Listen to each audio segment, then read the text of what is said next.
While most people are scared of joining the Army, Sergeant E5 Thomas Kissinger couldn't wait to go. Growing up in a family that had multiple veterans, Kissinger felt called to be there.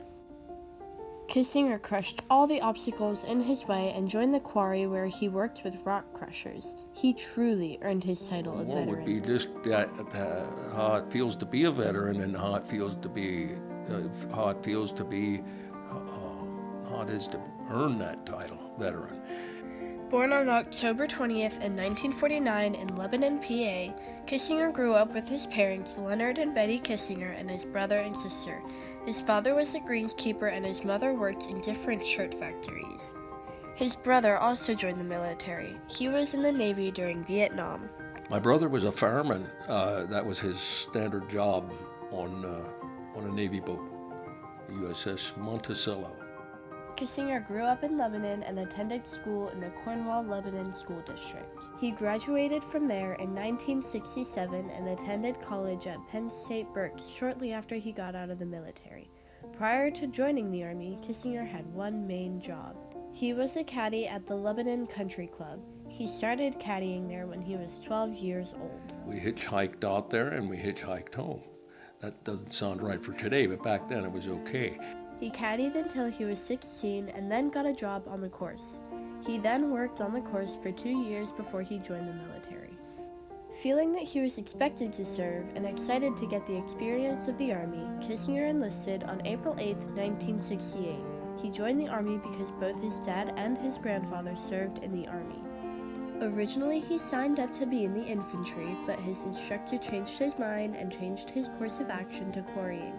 The Vietnam War was hot at the time, and jobs in the quarry could help him after his time in the Army. But I wanted to experience the war, and I did get that chance.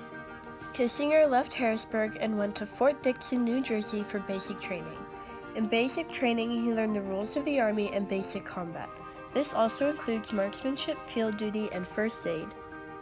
Kissinger's most vivid memory was waking up every single morning while it was still dark outside to the sound of their drill instructor yelling at them. Kissinger still remembers one morning in advanced individual training when his drill instructor flipped a whole bunk unit over just because the man was not getting up right away. Because it was such a horrible way to get up in the morning, it was something you could never forget. Kissinger enjoyed the rifle range but did not enjoy the job of kitchen police. You get up at 3 o'clock in the morning, go to the mess hall, work in the mess hall all day, sit down 3 times, breakfast, lunch, and supper, and get off at 9 o'clock at night.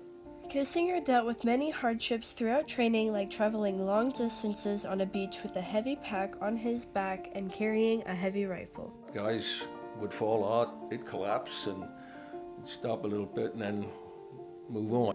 After basic training in Fort Dix, Kissinger went to Fort Carson for specialized training with rock crushers, well drilling, and blasting.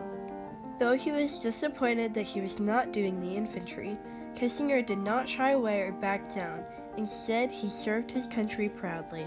After his time in Vietnam, Kissinger returned to Fort Carson to become an instructor of drilling and blasting. After specialized training in Fort Carson, Kissinger stayed to do his first assignment there of setting up a rock crusher and starting a quarrying operation. During his years of service, he was promoted all the way up to E5. Going into Fort Carson, Kissinger was only an E1. By the time he left, he was an E4. After that, it only took him 13 months in Vietnam before he was promoted one more time to E5.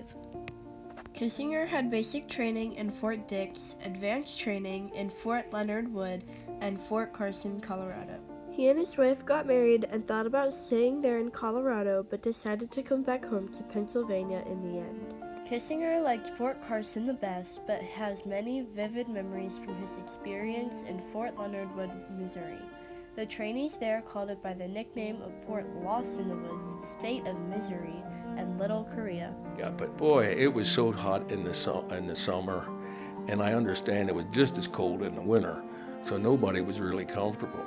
Once Kissinger arrived in Vietnam, he was first assigned to a quarry in Tay Ninh Province. Tay Ninh Province was at the foot of Ngoại Bai Dinh Mountain. He was part of a small compound that was 200 yards across and 7 miles from the base camp. Kissinger's job at his compound was to clear the granite and big boulders in the way at the base of the mountain. They also had 2 light tanks that they called dusters with them. At night, platoon tanks, or armed personnel carriers, would come in. There were 4 platoons in all. Unlike today's forms of communications with phones and calls, everyone in the Vietnam War kept in touch with their families and friends by writing letters back and forth. Kissinger and his fellow quarry workers had to wait for what they called Ps to come from the base camp. Ps were sundries packs, which were cardboard boxes with envelopes and papers to write letters, cigarettes, toothpaste, brushes, and things like that. Letters, cigarettes, free. I smoked like a chimney at that time and didn't pay for a 1 cigarette. And, just that kind of stuff, toothpaste and brushes, things that you needed, but it was all on Uncle Sam. Quarrying might not have been as exciting as the front lines in the infantry, but Kissinger and his companions found different ways to keep themselves entertained. They would find many rats around their compound hiding behind their barrels. With time to kill, Kissinger and his friends would make a game out of the task of killing the rats. So what we would do is, one guy would go up on top of the barrels with a pointy stick. Another guy was at the bottom of the barrels with a machete and a flashlight and kill rats. Along with quarry blasting, Kissinger also did explosive ordnance disposals. They would get all sorts of ammo given to them, and so at night they would go shooting and use the extra ammo. This gave them something to do and, as Kissinger said, kept the enemies on their toes. Kissinger has many memories from his time in Vietnam. One of his most vivid memories was the pets they had at their compound. They had 2 dogs and a monkey. So this monkey, I was sitting in the hooch one day, and the monkey came up and sat on my lap. So I pretended to be a monkey. He whizzed on my leg.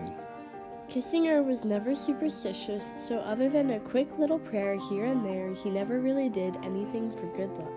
Kissinger got home in February of 1971 and was married that same year in April.